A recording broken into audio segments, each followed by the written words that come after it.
ठीक है, स्टैटिक का आखिरी टॉपिक है, इसको हम बोलेंगे मीडियन, मतलब माध्यिका निकालना। ये भी बहुत ईजी है, बस का फॉर्मूला अगर आपको याद है तो आप इसको कर लेंगे।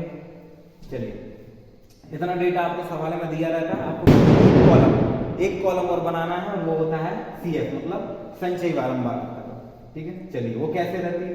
पहला जो वैल्यू रहता है उसको एज इट इज लिख दीजिए, 4 का 4, और फिर ऐसे क्रॉस में जोड़ते चलिए, 4 और 5 9, 9 और 13 ये हो जाएंगे 22, फिर 20 जोड़ेंगे ये हो जाएगा 42, इसमें 14 जोड़ेंगे ये हो जाएगा 56, 8 जोड़ेंगे ये हो जाएगा 64, ठीक है, और ये हो जाएगा 68। यहाँ तक कोई दिक्कत?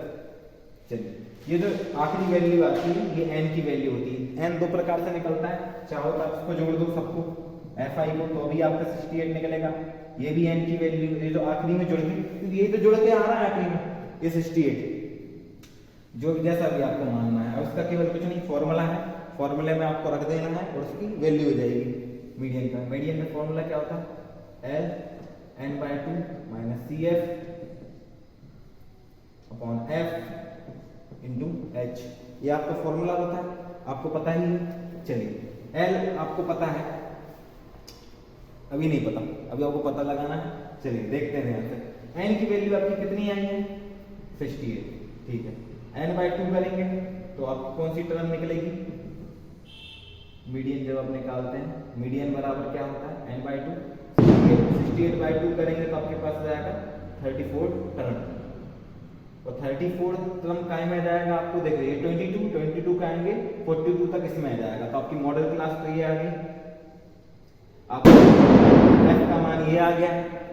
और चूंकि CF जो आपको चाहिए रहती है संचयी बारंबारता, तो जो आपका मॉडल क्लास है और जो मॉडल क्लास की आपकी CF है उसके ऊपर का जो वैल्यू रहता है ये CF की वैल्यू होती है। एक्चुअली मैं फिर से बता दूं, CF की वैल्यू ये नहीं होती है, इसके ऊपर वाली जो आपका मॉडल क्लास चल रहा है उसके ऊपर वाली वैल्यू जो है CF की, वो एक्चुअली में CF की वैल्यू होती है।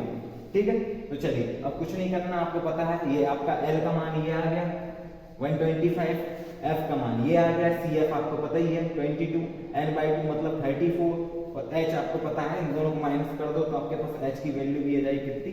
20। अब कुछ नहीं करना है, बस इसमें सारी वैल्यू पुट कर देना है। तो 125 प्लस n/2 मतलब 34, CF 22, ये वाला F 20 इंटू H में कितना है?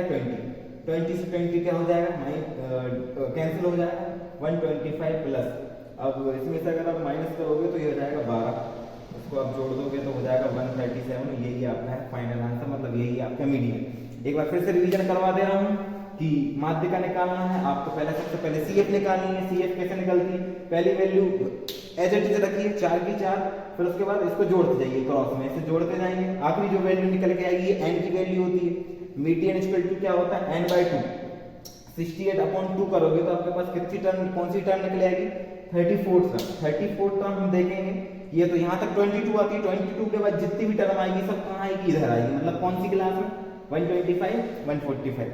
तो ये आपकी मॉडल क्लास हो गई। मॉडल क्लास से आपका लोअर लिमिट मतलब L का मान मिल जाएगा, ये आपका F का मान मिल जाएगा। इस मॉडल क्लास की जो CF है उसके ऊपर जो है वो CF का मान यहाँ रखोगे 22। आपको पता है CF की वैल्यू बहुत ध्यान से रखना है, अदरवाइज आप ये रख के आएंगे तो गलत हो जाएगा। इस क्लास के ऊपर वाली जो है वो CF रखनी है आपको, ठीक है। H की वैल्यू आपको पता है कि इन दोनों को माइनस करोगे जो आएगा वो आपकी H की वैल्यू हो जाएगी, आप इसमें रख देंगे, इसका मान आपका 137 निकल आएगा। नॉर्मल गुणा भाग है वो आपको करना ही है। ये आपका स्टैटिक चैप्टर कंप्लीट हो गया है। मीन की तीनों मेथड, मोड और मीडियन, तीनों चीज आपको पढ़ा दी, बस आपको प्रैक्टिस करनी। जितनी ज्यादा प्रैक्टिस आप करेंगे उतने हाथ में ये आपके हो जाएगा। तो चलिए आगे की परीक्षाओं के लिए आपको best of luck and thank you. जय हिंद, जय भारत।